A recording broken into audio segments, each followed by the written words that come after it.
When are siblings too close?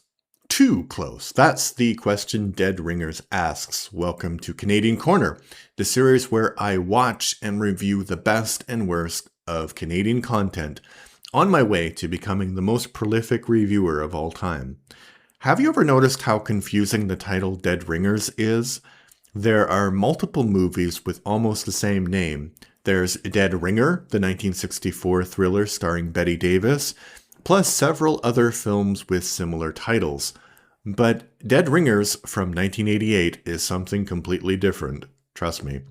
This one is directed by David Cronenberg and stars Jeremy Irons in one of the most impressive dual performances ever put on film. So, is it horror? A psychological drama? A tragedy? Let's talk about it, but lots of spoiler warnings for what I'm about to tell you. Dead Ringers follows identical twin brothers Beverly and Elliot Mantle, both brilliant and highly respected gynecologists in Toronto. And yes, that's how you say that word, Toronto. On the surface, they're successful doctors with a thriving medical practice. Privately, their relationship is deeply unhealthy. The brothers share almost everything, including their identities. Elliot is charming, confident, and effortlessly manipulative. Beverly is quieter, more intellectual, and the real scientific mind behind their success. Elliot handles people, Beverly handles research. Their arrangement extends into their love lives in a disturbing way. Elliot frequently seduces women, and once he loses interest, he introduces them to Beverly, without revealing they're actually two different people. Somehow, this bizarre system works for them until one woman changes everything. When actress Claire Neveu enters their lives, Beverly genuinely falls in love with her. Eventually, Claire realizes she's been unknowingly involved with both brothers, and understandably, she's horrified. From there, Beverly's fragile mental state begins to collapse. As Beverly becomes emotionally dependent on Claire, he also develops a serious drug addiction.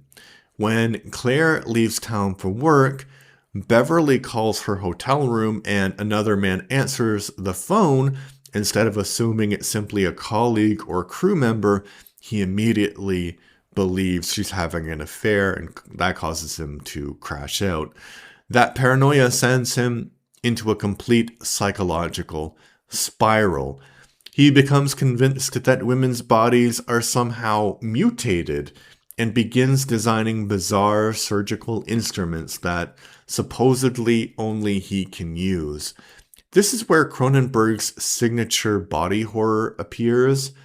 It's surprisingly restrained compared to films like The Fly or Videodrome, but when it arrives, it's incredibly unsettling.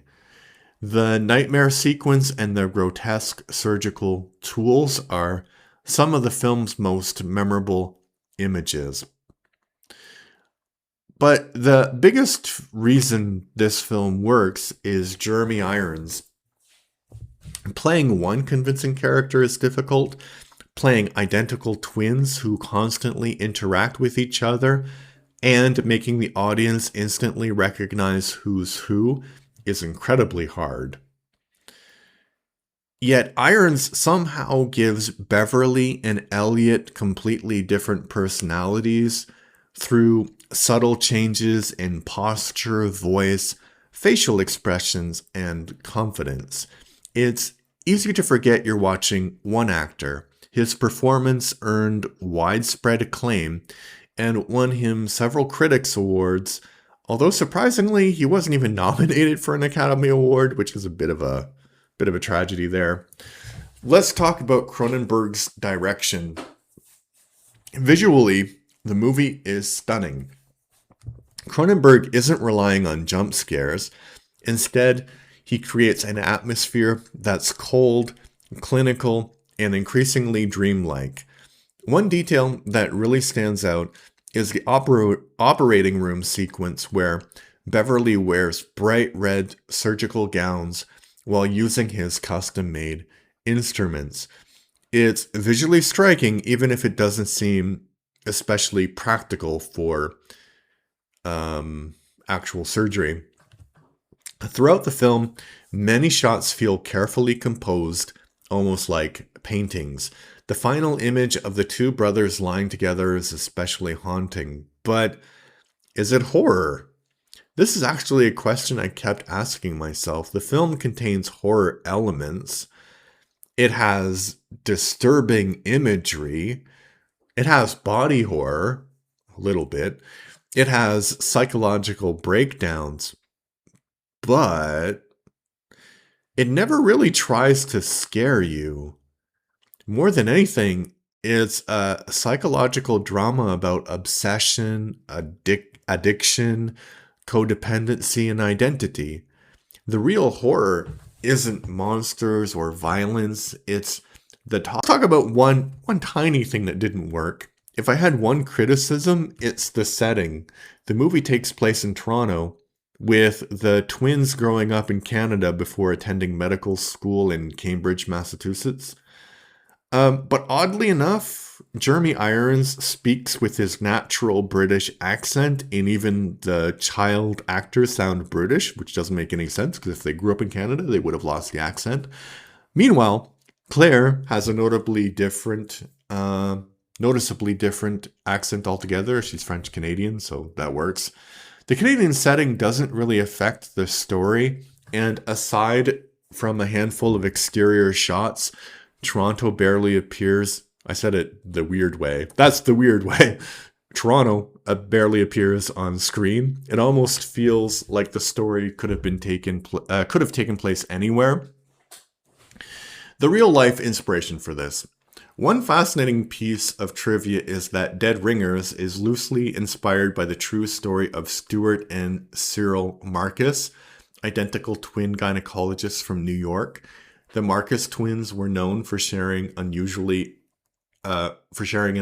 close professional life, and both died in 1975 following complications related to prescription drug abuse, like Beverly does in the film, or Elliot, I don't remember which one. Cronenberg used the story as inspiration, but changed almost everything else. The bizarre surgical instruments, Claire's character, and most of the plot are fictional inventions created for the film. So what are my final thoughts? I found Dead Ringers fascinating. It's beautifully directed, incredibly creepy. Jeremy Irons gives an extraordinary performance. Cronenberg's vision is completely unique. And at the same time, it's a strangely emotionally distant film. I never really sympathized with either brother, and I think that's intentional. The movie wants us to observe this unhealthy relationship rather than identify with it. It's an unusual experience. Not exactly horror, not exactly drama, just a deeply unsettling psychological study that's almost unlike anything else. So what do I rate this? Is this a classic of Canadian filmmaking? Yeah, I think it is. I'm giving Dead Ringers a 9 out of 10. It's not necessarily an easy film to watch, and it won't be for everyone, but as a piece of filmmaking, it's remarkably well executed. Cronenberg fully realizes his vision. Jeremy Irons delivers a career-defining performance, and the result is one of the most distinctive psychological films of the 1980s. If you're looking for traditional horror, this probably isn't it. But if you enjoy slow-burning psychological cinema with unforgettable performances, Dead Ringers is absolutely worth watching. Thanks for watching. If you enjoyed this review, don't forget to like the video, subscribe for more classic movie reviews, and let me know in the comments, do you consider Dead Ringers a horror film, or is it something else entirely?